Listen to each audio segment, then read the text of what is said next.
এই যে দেখতেই পাচ্ছেন এই ড্রাগন ফল গাছগুলো বড় হচ্ছে। তারপরে এটার এই যে এখানে একটা বুনেছি, এখানে বুনেছি একটা। অ্যালোভেরা গাছগুলো আর বোনা হচ্ছে না সময়ের কারণে।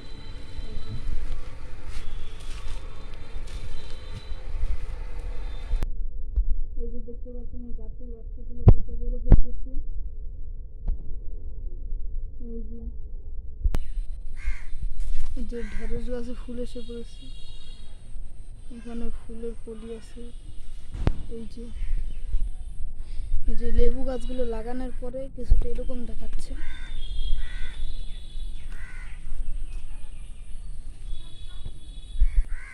এই যে তুলা গাছগুলো কত বড় হয়ে গেছে। যে বড়ই গাছটা অনেক বড় হয়ে গেছে, ফুল বড়ই এই জাতটা খুবই সুন্দর ভালো। এই যে এখানে দেখতে পাচ্ছেন শশা গাছ, এই যে শশা গাছের প্রচুর পরিমাণে ফুল এসেছে কিন্তু এখনো শশা হয়নি। আর আপনাদেরকে অনেক ধন্যবাদ, আপনারা আমাকে এক রাতের মধ্যে 25টা সাবস্ক্রাইবার আমার বাড়িয়ে দিয়েছে। এই আপনাদের জন্য এটা সম্ভব হয়েছে।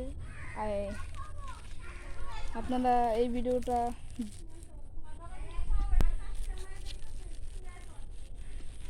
এই ভিডিওটাকে আরও শেয়ার করিয়ে দিন।